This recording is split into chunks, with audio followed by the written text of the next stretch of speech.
Aloha! I'm Denise Yamachika from Kaimuki High School, and I'm here with... Councilmember Tommy Waters. So, Councilmember Tommy Waters, we kind of were thinking, what's wrong with your district, what's happening, and, what you're trying to solve.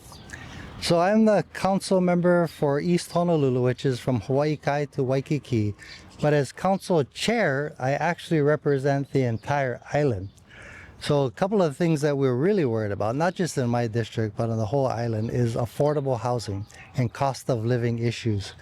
So, for you and fellow Kaimuki High School students, I'm really worried when it's time for you folks to go out into the workforce and try to buy a home. It'd be really, really difficult because the median home price now is $1.1 million. Rent is the highest in the entire nation, higher than Los Angeles, higher than New York City, Chicago, and other major cities. So that's really, really scary. So what we're focusing on is trying to build truly affordable housing for young people like you, and for even people my age. It's really, really a concern. We get kupuna, right, who live paycheck to paycheck, and if something drastic were to happen, heaven forbid, they'd be homeless. So the idea really is to try to solve that problem. So what's your thoughts on these apartment complexes that are being built in places that used to be local shopping centers and now are top-notch places that only rich people can buy? Well, I'm really, really concerned about that. Currently, we have a bill in the city council to raise the taxes on foreign and outside investors. We have the lowest tax rate in the country, which attracts a lot of outside investors. So they'll come here, not even live here, maybe visit a few weeks or a month out of the year, but basically leaving it vacant, where these homes could be owned or rented to local people. We estimate there's anywhere between 12,000 and 18,000 vacant homes right here on this island. The Department of Business and Economic Development has estimated that we need to build or have about 25,000 more units built in order to bring the cost of housing down. Well, immediately, if these folks who leave these homes empty, if they would rent them out or sell them to local folks, that makes a huge dent in the backlog. And that's something that you, your parents, and others watching should please participate and come and voice your concern. If you don't want these outside investors coming in, buying up property in Hawaii, come and support Bill 46. Yeah. Well, thank you for talking to us, Councilmember Tommy Waters. And this is Denise Yamachika from Kaimuki High School, and you are watching Youth Capital Commentary.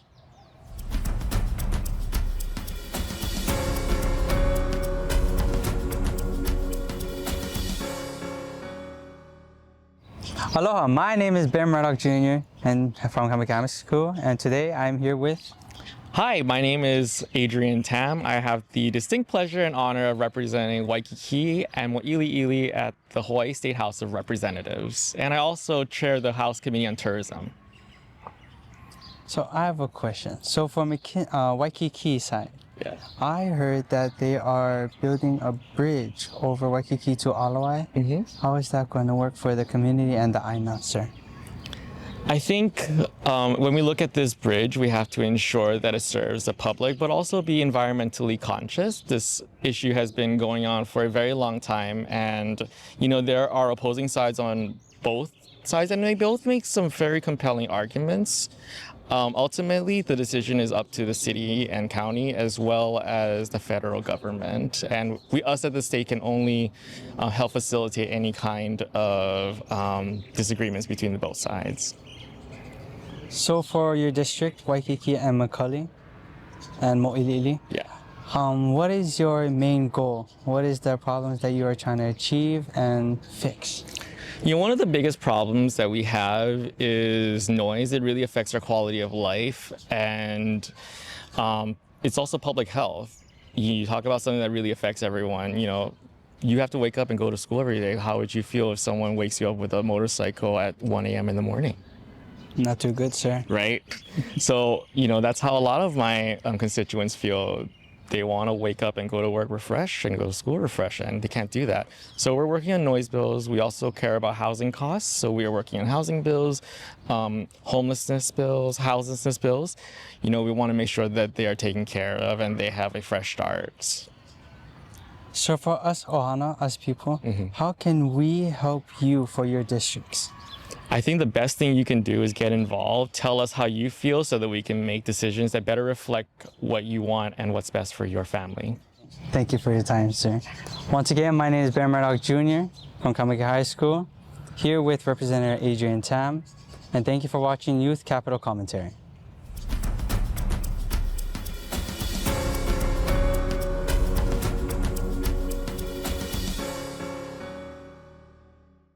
Aloha, I'm Princess Aquila from Kaimuki High School and I'm here with Representative Sayama.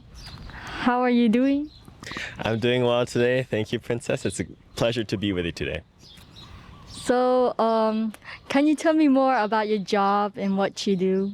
Sure. So I serve as the Hawaii State House of Representatives for District 21. And so that includes St. Louis Heights, Palolo Valley, Kaimuki, Wilhelmina Rise, and Maunalani Heights, really all along Waialae Avenue. In the legislature, I draft bills, I listen to my constituents, and help them with any issues that comes up. But for the most part, from January to May, I'm at the Capitol doing the people's work there. For the rest of the time, maybe going door to door, helping folks out at the community parks. Okay, so what issues are you focusing right now? So I'm currently chairing the labor committee. So I've been working on issues like paid family leave, making sure that working families, maybe when you have a baby, that they could leave work and then to care for their children while still being compensated fairly, so they don't have to worry about losing their jobs. I also work on issues in education like financial literacy to make sure that students are able to learn about what it means to be financially responsible, that when they graduate they understand how to take a loan, what it means to have a credit card, what's insurance, and how does that affect their personal life. So, is there any long-term goals you would like to talk about? A long time, hard to say. I've been in the ledge for 5 years. I started when I was very young at 22 years old. So I think I still have a long runway ahead of me. But for now, I just want to focus on making sure I do a good job in my position representing my district that I was born and raised in. So what is your biggest challenge in what you do? Well, part of it is being young, right? Like I said before, I came in at 22. First running for election at that young of an age was very difficult. It was my first time running for office, so I had to learn a lot of things. And once I got into office, I had to learn even more things, right? And building those relationships between my colleagues and the community leaders, right? That takes a lot of time and effort and dedication. So I've been trying to put my efforts into that, and I think I've been fairly successful, at building those relationships of trust. But you really can't get work done without having those relationships to start from. All right, thank you. Thank you for speaking with us today. Thank you for having me. And once again, I'm Princess Aquila from Kaimuki High School, and you're watching Youth Capital Commentary 2025.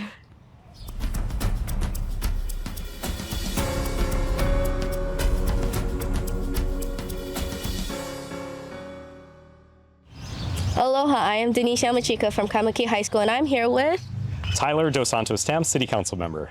So, City Council member. So, what do you see in your district, and especially problems? Yeah, so my district goes from Kakako to Kalihi. So we have a really broad range of people. I mean, we have folks in Chinatown. Of course, there's a lot of homeless problems there and crime issues. We also have a lot of our residential communities. So Poʻoa and, Liliha, where a lot of people are struggling to be able to afford the house that they live in or find somewhere to live.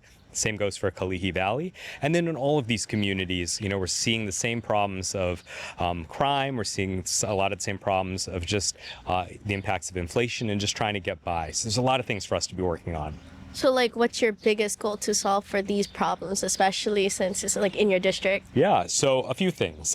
First and foremost, housing. We need to not only be creating more housing, but there are a lot of vacant units in Kaka'ako, in some of these high-rise towers. So we're trying to see what we can do to tax some of the people that are leaving these units vacant.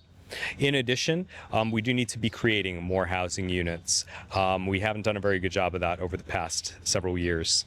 For homelessness, we've created a lot of social services in Iwalei, and that's helped a lot of people. But then there's those folks that just are really resistant to services, that really don't want to engage with the social service system. So how do we reach them? And then the last thing that I really want to work on is revitalizing our downtown and Chinatown area. After the office workers go home in the afternoon, it's pretty quiet and pretty dead. And so how do we reactivate that and support the small businesses, the artists, and others there? So when you bring up housing, what's your thoughts on like all these rich people, especially that like they're buying these houses and then leaving it and going to the mainland? Yeah, so for the past few months, we've been talking about a proposal called the empty homes tax, and it's exactly that. For people that own a second or third or fourth property and leave it vacant, aren't renting it out to somebody, they'd be taxed at a higher rate. There's also a program called the Residential A property tax rate, which again is for people who have a second or third or fourth property, and it's above $1 million or above a certain higher threshold. They have to pay a higher tax rate. We really want to encourage people who are second or third or fourth homeowners to rent those properties out, because we know there's so many people that would really want to live there. Well, thank you for talking to me today. And this is Denise Yamachika from Kaimuki High School, and you are watching Youth Capital Commentary.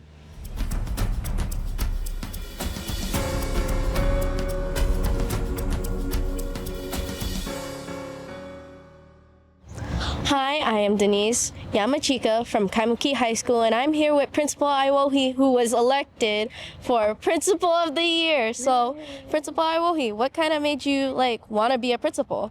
I wanted to be a principal because I wanted to make a difference with students in having them prepared for life. And it was my passion to make sure that they had the knowledge and skills that they need to be workforce ready or enter college. And that was very important to me because I struggled as a student, and I wanted to make sure that students don't have to struggle as much as I did. So, is this your way to give back to your community? It definitely is my way to get back to the community. So, when you're walking through, the campus, how does it feel to see, students actually, coming to school because you make a difference? I love it when students come to school. I love being here. We made so many changes at Kaimuki High School. The campus looks so beautiful, and it makes me so proud that students are happy to be here and they take care of our school and they have respect for themselves, this place, and their learning. Is there anything else you want to tell from since you got nominated as Principal of the Year, how did you move your way to make Kaimuki better? Yeah, so one of the biggest things I think is to have students provide their voice, to say what would they like so that they are engaged and participate and come to school, and make sure that they are available to put their best foot forward, to make sure that they have a journey to fulfill all of their dreams. I love that. When you are ready and you come every day, what makes you come every day to school and say, I'm ready to be Kaimuki's principal? Oh, every day I'm ready because of the passion that I have for student learning. It's really important because we struggle when we don't have a solid means of having resources, meaning financially. And it's important for all students to be able to graduate from high school and then be prepared for the workforce or to enter college.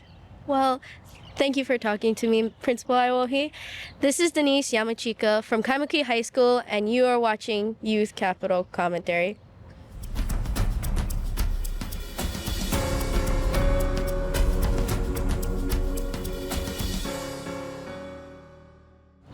Aloha, my name is Ben Murdoch Jr. I am from Kaimuki High School, and today I am here with...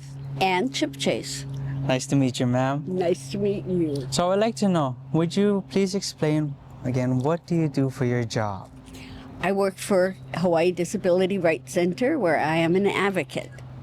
And that means that people with disabilities whose rights are trampled upon or whose rights are being deprived come to us for help. And we do just that. We advocate for people whose rights, disabled people whose rights have been compromised, let's call it, and we make it right for them. And it's still because it's the law. So for the Youth Right Disability Program, I live in Pololo Valley. Is there a way that I could help out for the community? Hawaii Disability Rights Center does not have per se a volunteer program. We do have a couple of incoming interns, but this is the first time in years we've had interns, frankly. But there are a lot of ways you can help in a lot of things. A lot of things.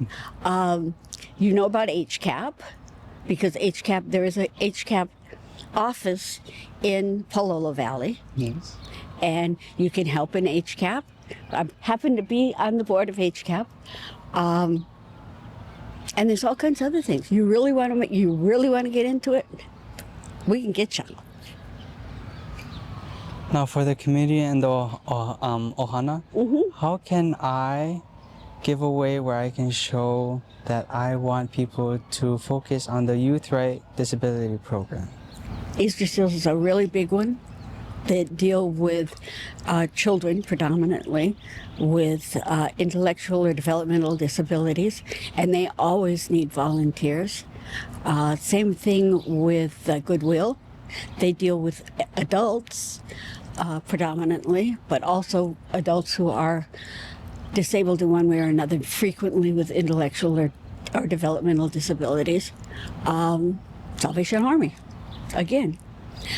So there are ways, lots of ways, because we need volunteers. And from my personal experience, it's really important for you to volunteer because of what it teaches you, what you get from it. I have gotten more from my volunteer work than I've ever given out to it. Thank you so much, ma'am. Thank you again. Welcome. Once again, I'm Ben Murdoch Jr. signing off with Ma'am Ann Chip Chase. Thank you for watching Youth Capital Commentary.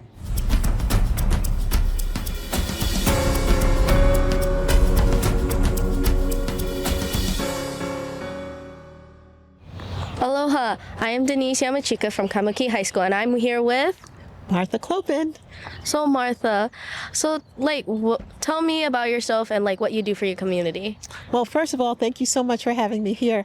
What I do in my community is I do a lot of workshops for people navigating Medicare. So my focus is on people in their mid-60s who are making the transition from employer coverage to Medicare insurance.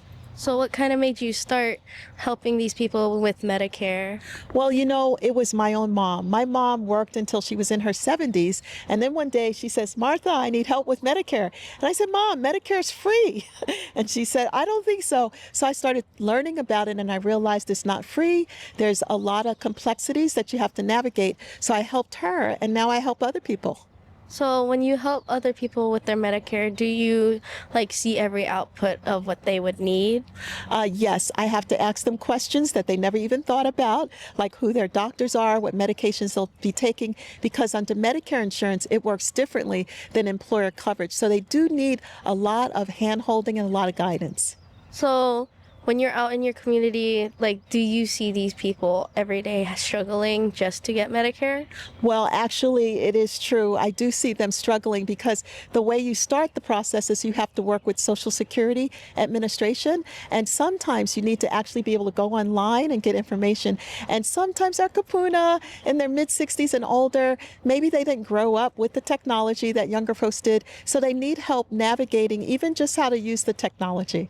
So like how do you like go to these kapuna and like help them with this kind of stuff? Well, I'm so blessed. I get invited to go to community centers. Kali'i Valley Elderly Center has invited me to do workshops there. Hospitals. I get a lot of support from the community to bring this information to the kapuna in those settings. Well, thank you for talking to me today. And this is Denise Yamachika from Kaimuki High School, and you are watching Youth Capital Commentary.